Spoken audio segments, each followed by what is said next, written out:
Hello, world schooling families. Do you wish you had more opportunities to connect with others who understand the unique joys and challenges of traveling and learning on the go? Hi, I'm Suzy, and I'm excited to invite you to a special virtual World Schoolers meetup happening Friday, August 8th at 3 p.m. Mountain Standard Time. This is a chance for parents and kids alike to meet, share, and build community. We'll start with warm introductions, then move into small breakout groups to foster deeper connections. We'll finish up with a big group gathering, and the best part is you can join us for the whole hour or just pop in when it works for you and your family. To join this wonderful gathering, check the show notes, look for upcoming events on my website, or grab a calendar link directly from my Instagram bio. Can't wait to see you there. Also, if you're in Denver, Colorado, join us for the in-person World Schoolers Picnic on September 28th from 12 to 3. Look forward to seeing you. Now let's get on to the episode. Welcome to the Wander Slow Family Travel Podcast. Today I'm joined by Leanna. Welcome to the show. Please tell me more about you and your family. Thank you so much for having me. So about 3.5 years ago, we decided that we wanted something different. We were living in Seattle and we had just gone through the pandemic and decided we wanted our life to look a little different. And so we made the plunge, moved over to southern Spain. At the time, my daughter was 5. So we've been here about 3.5 years, and it was the best decision we ever made. We're in Estepona, Spain, which is on the southern coast in the Costa del Sol. And then we're right on the water itself, our town is. So it's a seaside village. But the really neat thing about our town is that it's very Spanish. You can get by if you're an expat, if you're a traveler, because there is some English spoken, but it still has that Spanish charm. So it's a pedestrian Spanish village on the seaside. It's a wonderful combo. We love it. I've heard it's beautiful. Before we talk about your World School offering, I'd love to hear more about your personal travel origin story. Sure. So I grew up not traveling abroad, but traveling within the United States all the time. So we were a road trip family. And so anytime it was vacation time or to visit other family, we would hop in the car and across the United States we would go. So traveling was always just in my blood from the beginning. Of course, when I got a little older, I decided I wanted to visit Europe. I'm also a screenwriter, so I took myself on some research at 23 years old, backpacking through England over to Paris, had the absolute best time, and there was no turning back. So for me at that age, I knew already I'm going to be visiting Europe a lot more. I want my kid to visit Europe a lot and more of the world. We have so much more to see than just Europe as well. But I knew then that Europe really suited me and that we'd probably end up living there someday. Mm-hmm. What about Spain was really appealing when you made the leap over to Europe? So my mom is Puerto Rican. We're from the United States, but my grandparents were from Puerto Rico. And so due to a Iberian law with some time and some red tape, of course, there is a pathway to dual citizenship for my mom, myself, and for our daughter. And so that to me was invaluable. To be able to give her a European passport someday would be amazing. So we always knew that due to the background with Spanish language, our family is originally from this whole area, all the way up from Granada up to Madrid and the Canary Islands as well. And so we thought, let's going back to our roots, reconnecting with our culture, and dual citizenship is a very important bonus. Let's talk about your family travels as well. What led you to decide to embark on family travel? I know you mentioned that you wanted a little bit of a different life for your child and for yourselves. I saw from a very early age, I was taking my daughter. If my husband was working, then I was taking a trip to visit family somewhere when she was 3 months. We would do these trips all the time. And then when she was 6 months, we went to Florence with family. And she slept for 8 hours in the bassinet on the plane. And people kept walking by and looking, is she okay? She loves to travel, and she always has. And so when you ask her what is her favorite smell, she will still say her favorite smell is the airport. I think, oh, all the things that are going on in an airport, are you kidding? But she loves it because it means we're going somewhere new. So we went to Florence, Venice, and Rome on one trip. We went to London and the Cotswolds on another. We went to Paris on another. And she did long-haul flights like a champ. And so we just always knew, okay, we've got a little traveler, another little wanderlust with us. On her bucket list, she's got, I'd like to go to the pyramids next in Egypt. And I'd like to make it to Thailand to do an elephant reserve, an elephant sanctuary. She always thinks big and far as well. So I think it just was innately in her. That's awesome. We had the bassinet story, but the opposite, because it was a 14-month-old who never slept. Or Oh, no. the 6-month-old in the Oh, next boy. bassinet slept perfectly. It's good you got your start when she was of the age to sleep well, and then maybe it just kept going. And what are your goals for choosing a life abroad? So something that I learned early on, I mentioned I'm a writer and I'm also a life coach. But one of the things that we were doing was life coaching young adults and teenagers here when we first moved here. But one of the things that we noticed was that there is definitely a different way of life here. And that's what was so attractive to me. And I call it, we came here and we found manana, right? Which manana is a term that people use all the time here. And it can mean lots of things. It can mean, we're going to get to that tomorrow. I have a great story. We were rushing and rushing, trying to get our facilities ready for the students that were arriving for our program. And our handyman, who's now become a dear friend, said, let's go paddleboarding. And I said, no, I really need this done. And he said, we're going to go paddleboarding because you're acting like an American in Spain right now. And you need to be a little more Spanish. And so essentially, he made us stop and break. It did get done. And the moral of the story was also it didn't matter if shelves didn't get up in time. That wasn't the important thing. And so if we were always trying to fill ourselves with the next thing, we were going to miss out on this manana life, which was slow quality living. It was community with people around you. It's quality over quantity, all of these things. And so I write a lot about this. I coach a lot about this. But this lifestyle is what was so important to us, that our daughter would grow up in this slow living pace. Absolutely. I feel it when we pick up our kids from school and then walk home, but everyone in the streets playing, especially on a nice day, talking. It's just like, we're not rushing home to do the next thing. And you mentioned you have a favorite memory that includes an annual beach party. Tell me more about this. We're known for throwing some fun American style parties because we love holidays and celebrations. And so it started with a big Halloween party, and Halloween wasn't really a big thing here at the time. And that's become an annual tradition. And we taught all her classmates how to trick or treat. And so then we decided for her birthday last year, we would start a Hawaii themed beach party because we lived in Hawaii for a while. And it was so much fun that it was requested that we did that again this year. And one of the fun things about it to me is that my husband said, so should we plan for this to be about 3 hours? And we left at the end of the evening and it had been an 8-hour party. And I just laughed at my husband thinking, you're so funny that we're going to have 3 hour, like a limited party. But we were like, we had somebody bring out paella that is a good friend of ours that volunteered to cook it for our party. We had somebody bring out hot dogs. And then we also had a jamon y queso and a whole spread on the beach. People picnicked, people hung out. The kids were in the water in the Mediterranean Sea. And we just thought, this is what all of this is. This is why we do this. Because the kids didn't need technology. They didn't need to be entertained. They were just for hours and hours on end, just playing in nature. And it was beautiful to see.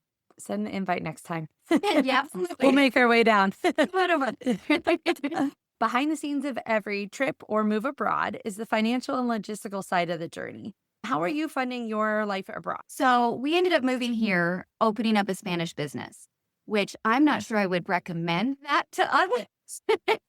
It takes some patience, but it has afforded us the ability to be here. So we're so grateful for it, as frustrating as it can be. We opened up a study abroad program, essentially in 2 locations. So we have a study abroad through the University of León in northern Spain.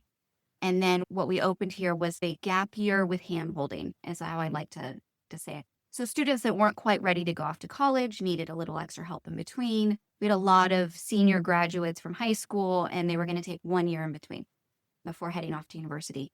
That was a wonderful time for us. They would spend 3 months here, and we would teach them life skills, cooking. They would do art and music, and they go on cultural excursions and learn some Spanish. But our life coaching was helping them figure out themselves, some executive functioning, and what is important in their life while instilling a little bit of that manana pace for them so that they could really figure out how to have a quality next step. We did that for the last 3.5 years. And this summer is the first time we're not doing it. It's all consuming. And the irony of teaching others about manana when you're running around nonstop was not lost on us. And so although we were teaching and doing this beautiful thing for others, it was pretty exhausting for our own family. So we took a switch. We still have our study abroad in Leon, but now we have turned all of our facilities into this hub, a creative hub, a world school hub, where we do residencies for writers. We do wellness retreats, and then we have apartments and other facilities, community facilities open for world school families. The facilities have been here, we've been running it, and then we've had families come in between the semesters throughout the 3.5 years. And because that was so wonderful, we thought, let's just move it to that full time and give us a little bit more of a break. So we are partnered in the sense that we're a referral on the Boundless Life website. Boundless Life is a world schooling company that most people know about. And so they actually opened up an Estepona location about 1.5 years ago, I think it was. And they opened one of their co-working facilities right next door to our digital cafe, which is a fun hangout for teens, tweens. And so we went over and we said, what are you doing here? And then very similar, actually, but they're bringing families. And so we said, fantastic. Do you need more apartments? Because we're bringing families here as well. And they said, of course we do. They have about 40 families a semester coming now. And apparently Estepona is the favorite location of all of their locations they have across the world. So we knew something when we all showed up in Estepona. So now we're renting. If they send a referral our way, we rent through that. We do it on our own. And then we run some writers' residencies. And I offer fellowships to creatives throughout different programs, Women in Film and Story Summit Writing School and things like that. So it's a hodgepodge. We have a couple different arms to our Spain Abroad company, but it's been really fun and fruitful and wonderful to be able to figure out how to step back from the hustle just a little bit and now turn it into something a little slower. You're right. It can be very busy working with young adults in particular. It sounds like you've switched to working a little more with families that have younger children. And what are some of the offerings specific for children? So because of what we used to do, my husband is a licensed mental health therapist. My mom is the other co-owner with myself. She is a licensed mental health therapist. And then all three of us are certified life coaches. I was also a K-8 certified teacher. So we come with a plethora of experience in different areas. One thing we used to do, my husband and I, is we ran a nonprofit called Youth Unplugged in the United States. And that was a tech balance company where we would teach tech balance through outdoor camps, outdoor play. And so we still, on occasion, will run a Youth Unplugged camp, or we can do workshops especially if there are groups that want to do world schooling at the same time. We're always happy to implement weekly workshops for the kids of various ages, because we've done it with 6 to 12-year-olds and we've gone all the way up to the young adults. And so tech balance is a really big thing for us. We do the manana coaching and parent coaching as well for parents that are trying to figure out how to do this lifestyle and how to find the balance for themselves while going abroad and being mobile. We also have art classes. So in this time, we've created great relationships with fantastic teachers, and we've honed in on who have been the best that we worked with. And so we have a concierge service available through our program as well, where we offer art classes for children up to adults, music classes with a phenomenal Irish instructor that we absolutely adore. We have a great Spanish school for Spanish language. There's pottery. We have excursions and can set up all of those arrangements for everyone. But additionally, we have spaces available. And so part of our campus, as we call it, is that we have this digital cafe I mentioned, which becomes a wonderful place either for a teen hangout. It's lined with records and a record player and a coffee maker and foosball table and an old school retro gaming machine that has Atari and Nintendo. And then also we've had people use it as a study space. And then we have the cocina, and we do Spanish cooking classes for families, for kids, for adults that want to do something without their children when children are in classes or something. And then we also have what we call the tea shop. It was named that because it looks like an enchanted tea shop out of a Hobbit story. It's whimsical and beautiful and really fun. And so that is set up as a children's library, workspace. It can be rented by the hour. We do bilingual story times out of it. And so we have just an offering throughout town. We're very connected to a lot of the things that exist here. And so we're happy to help connect anyone that needs it with any special interests that they have. It sounds like families could design a schedule or a educational situation for their family that really works well for them. There's certainly some places that I think have like drop-offs at times.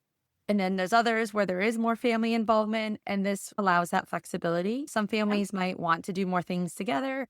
Some might need, based on the ages of their kids, more opportunities for that independence for the teens to go hang out. So that's great to design spaces that allow families to build a educational or a travel experience that works well for them in a beautiful place.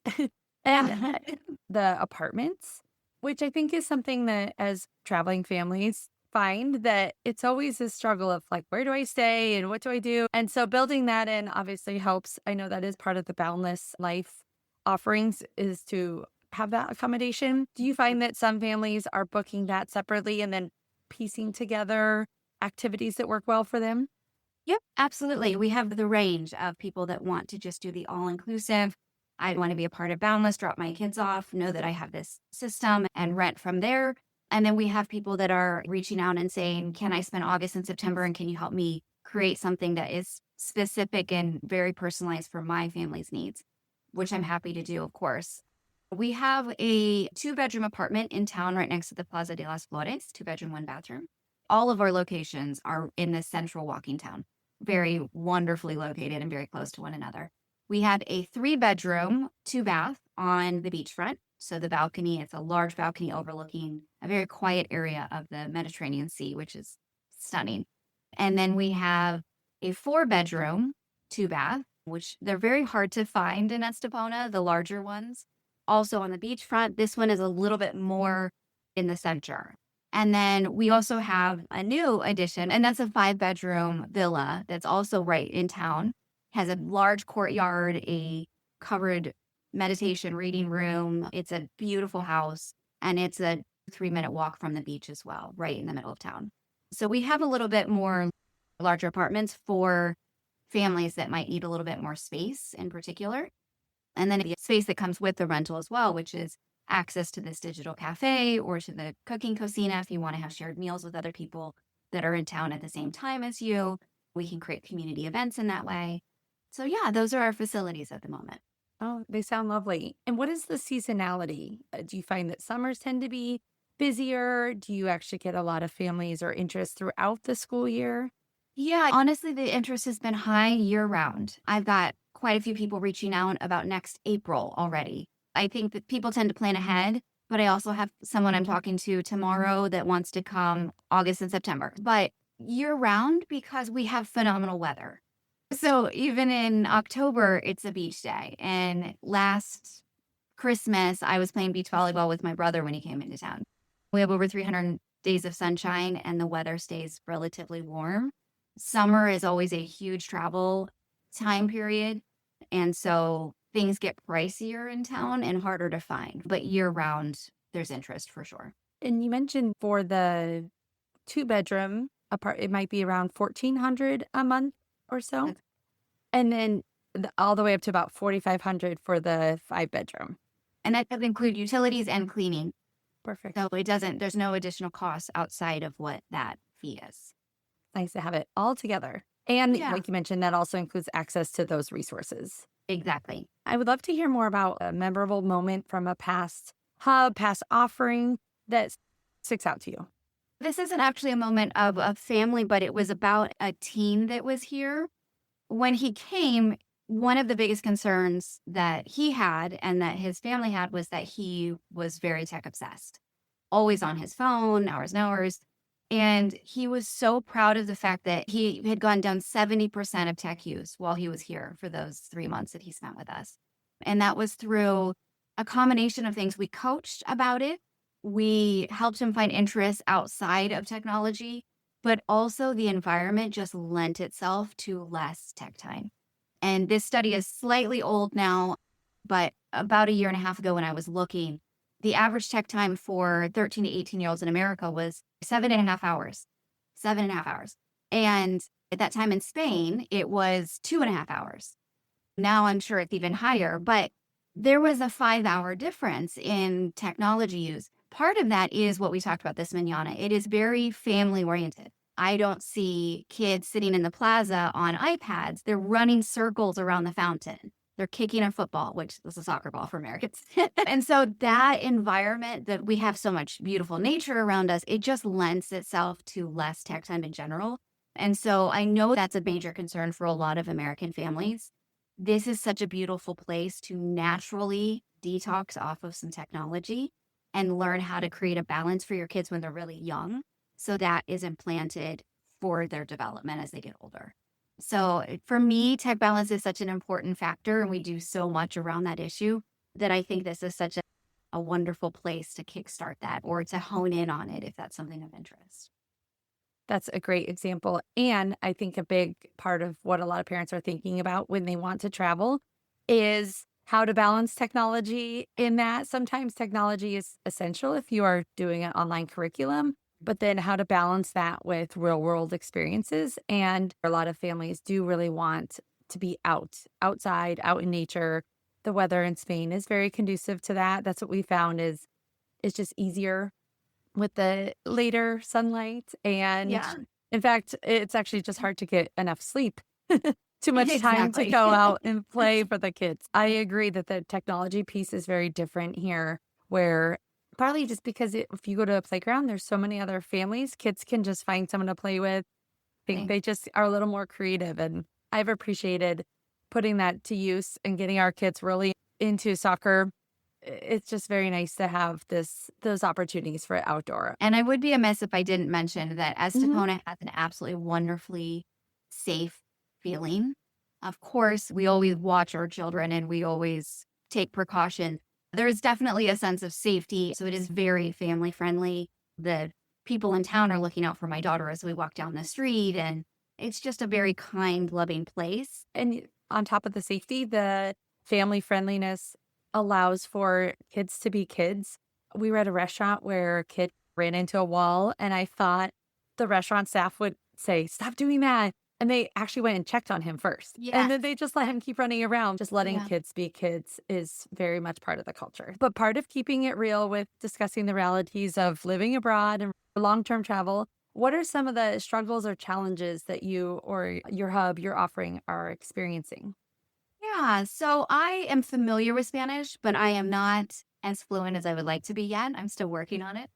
And so sometimes language can be a barrier. You go into a medical facility and I'm like, I don't know these medical words yet. So language can sometimes be frustrating as I'm still working on it. Additionally, the red tape. I mean, we mentioned it, but I think Spain is notorious for this slow mentality, which is we are going to get to that when we get to that. And I go, yeah, but I have a deadline. And they think that's not my deadline. So just learning to be a little bit more patient with things will happen when they happen. It is the best we can do. I think it is balancing me out a little bit, which is good. The things we love about a place can also be the things that drive us crazy, right? Just like in any relationship. And I think I absolutely adore that about Spain. And at times when I need something done, I need to go, it's not going to be quite what I'm expecting. And that's okay. That's okay. But it is an adjustment. We have to adjust our expectations sometimes when traveling, as we know. They do it differently here. And you have to not come here expecting to live as an American here, but as trying to adjust to the culture as much as possible while you are here. And it will go so much smoother. Absolutely. It's a package deal. The slow pace of life does come with some other slow parts that are part of the experience, but I hear you on that. But to finish on a positive note, what are your current hub wins right now? We've had so many. We have had so many wonderful people come through here. I've always loved being a host, and I'm like, oh, can I bake you cookies? Let's bring people over. That is really fun for me in a new way because travel has always been so important to me, and seeing the world is such a priority for me. And then for my daughter, to be able to now help families do that, and now to open a wide open schedule to families being able to just bring their children to someplace that I am so confident in that you will love it. It's beautiful. You will gain so many things from it. I think it's a place for families to thrive. And seeing that firsthand, seeing them enjoy that is just brings me so much joy.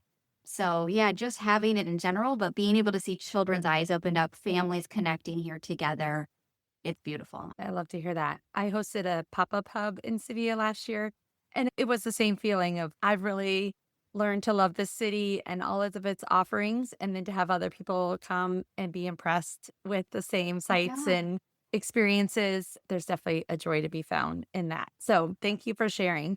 What resources have been helpful for you and your family or for your hub as you've built this business?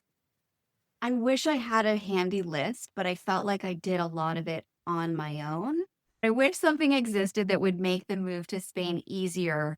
What I can say is that I am an open resource for others. So if people are needing help or suggestions, I certainly have that knowledge. And so I'm happy to help. Maybe there are other resources that I'll learn from your podcast about to pass along to others as well. I would actually like to hear a little more about the study abroad opportunity in Leon. Sure. So it's a beautiful program. It's been running for about 12 years in Leon, and we were able to join in to it about 4 years ago. And so there was a previous program there, and a good friend of ours was the consul of Spain in Washington, is friends with my mom, and he said, "Do you want this opportunity?" Of which we said, "Absolutely."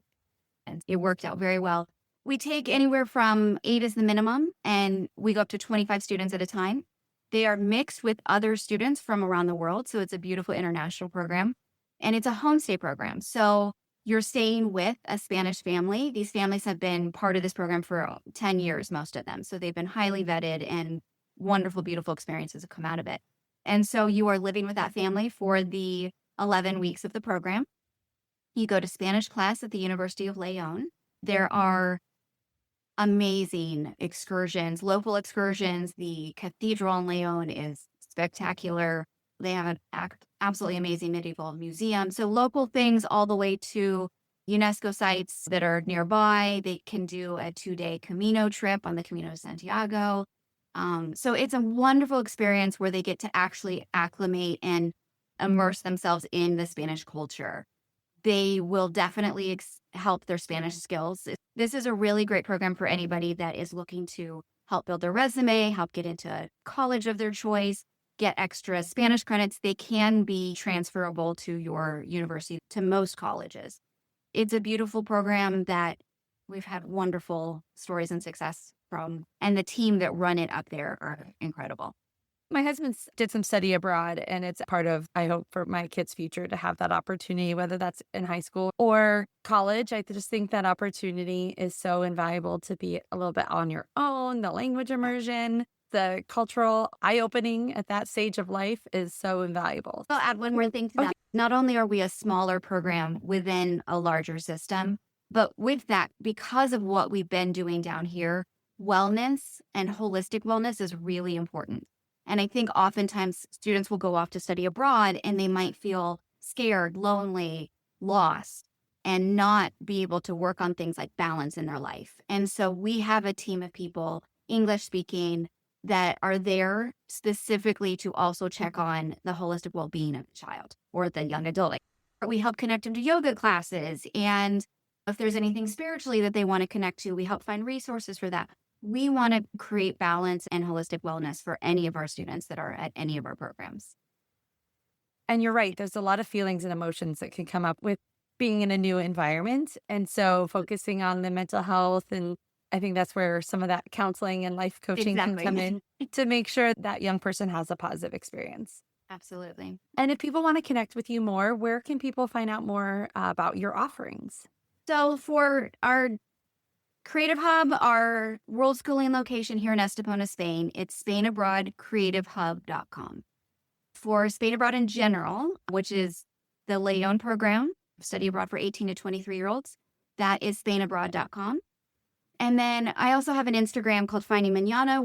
That does a lot of different tips on helping to find that balance. And I will be doing more talking about what's happening here at the Creative Hub on that location as well.